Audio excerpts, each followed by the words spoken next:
Stingy old Mr. Scrooge has long loved nothing or anyone but his own money. He did not understand the joy that Christmas and New Year brought to others. Therefore, on the eve of the holiday, the old man refused to let his assistant leave work early, who wanted to buy a present for his son. Mr. Scrooge even turned down his nephew's invitation to celebrate Christmas with his family, and also refused to donate money to help children in need. The old man closed his office late in the evening and went home. And then, in his bedroom, strange things began to happen. A wind blew from somewhere, thunder rumbled, and suddenly the ghost of his companion, who had died last Christmas, appeared in front of him. Mr. Scrooge was very scared and did not understand what was happening.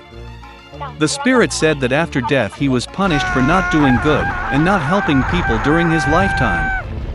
He did not want the old man to suffer the same fate. So he warned Scrooge that 3 other ghosts would soon visit him. After these words, the spirit disappeared. The old man pretended that nothing had happened. But soon, the ghost of a child appeared before him. Mr. Scrooge was stunned because it was the spirit of his past years. The ghost, with the help of magic, transferred them to the past. The old man saw himself as a little boy in the town where he was born and raised. He was decorating the Christmas tree, and he had a lot of fun.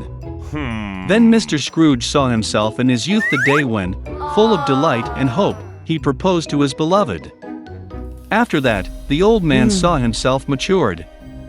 His wife was crying, and he could not understand why she decided to part with him. The fact is that Scrooge no longer paid attention to her, but only thought about money. The old man could not look at such himself from the side, and asked the ghost to return him back. The spirit eventually disappeared, but another ghost appeared in its place. He carried Scrooge to his assistant's home on Christmas Eve. The whole family was sitting at a poor table. The old man was sure that they all hated him, but he became convinced that this was not so. The aide offered a toast to Mr. Scrooge's health, and his wife very willingly joined the toast. And then the old man noticed that the son of his assistant was sick. Scrooge felt sorry for the child and ashamed of his behavior. Then the ghost took the old man to the house of his nephew. His whole family was happy about the holiday. Most importantly, they left a seat at the table for Mr. Scrooge. The old man did not expect to see this. He always thought that the whole family hated him. Eventually the ghost disappeared, but the spirit of future years appeared in its place. He brought Mr. Scrooge to his own funeral. Everyone said that it became easier for them when the old man finally died. Only then did he realize that in his entire life he had not brought good to anyone. Then Scrooge saw his helper carrying flowers to his son's grave. The old man could no longer look at it, and asked the ghost to bring him back. The third spirit disappeared, and Scrooge was back at home. The old man finally decided to change for the better. Fortunately, he found that time had gone back a few hours. Mr. Scrooge decided not to waste a minute. He still had time to change everything. The old man was sincerely happy about the approaching Christmas. He sent the most expensive and fattest turkey to his assistant's house. Scrooge then sent a gift to the helper's son, and donated a huge amount of money to charity. After that, the old man went to celebrate Christmas with his nephew, where the whole family welcomed him.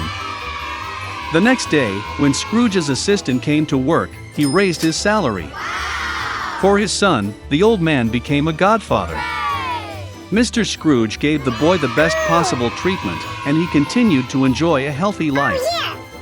Since then, the stingy old man has become the kindest and most generous person in the city, and has earned universal love and respect.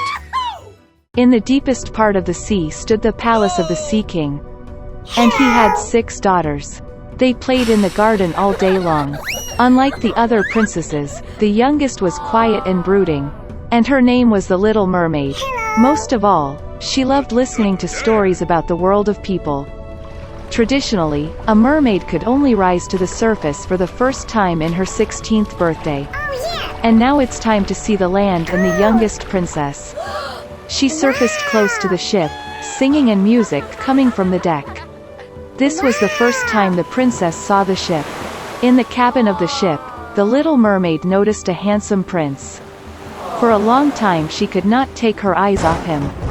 Suddenly, a violent storm began at sea. The prince's ship hit a rock and shattered into pieces. In complete darkness, lightning flashed, and the little mermaid saw the prince fall into the sea. She rescued him by bringing him ashore. Soon the prince was found by a girl passing by. When he woke up, he smiled at her and thanked her for saving her. The little mermaid became sad that the prince did not even know about her existence. She dived into the water and swam away. From her father's stories about people, the little mermaid knew that they considered the fish-tail of mermaids to be ugly. Therefore, in order to please a person, one had to acquire 2 legs. The next day, the little mermaid went to the sea witch. The sorceress agreed to make a potion for her that would turn the fishtail into a pair of slender legs. The princess's gait would be graceful, but every step she took would bring unbearable pain. And if the prince married another, the little mermaid would turn into sea foam. In return, the witch wished to take her wonderful voice from the girl. The princess was ready for anything to be close to the prince, and she agreed. Having sailed to the prince's palace at night, the little mermaid drank a magic drink. A sharp pain shot through her and she passed out. Waking up in the afternoon, the girl saw the prince in front of her, and lowering her eyes, found 2 legs instead of a fishtail. The prince tried to find out who she was and how she got here, but the little mermaid could not speak. Despite her airy gait and beautiful dancing, she felt terrible pain in her legs. The prince became more and more attached to the little mermaid, but still treated her like a cute little child. It never entered his head to make her his wife. Once the prince admitted that his heart is occupied by the one who saved him long ago on the shore, and they are going to get married. The little mermaid was very upset, but could not tell him the truth. When it was time for the wedding, the prince invited the little mermaid to go with the newlyweds on a honeymoon trip. A luxurious honeymoon tent is spread out on the deck of the ship. The little mermaid had one last evening left to be with the one for whom she left her home, gave her wonderful voice and endured endless torment every day. But he didn't even notice them.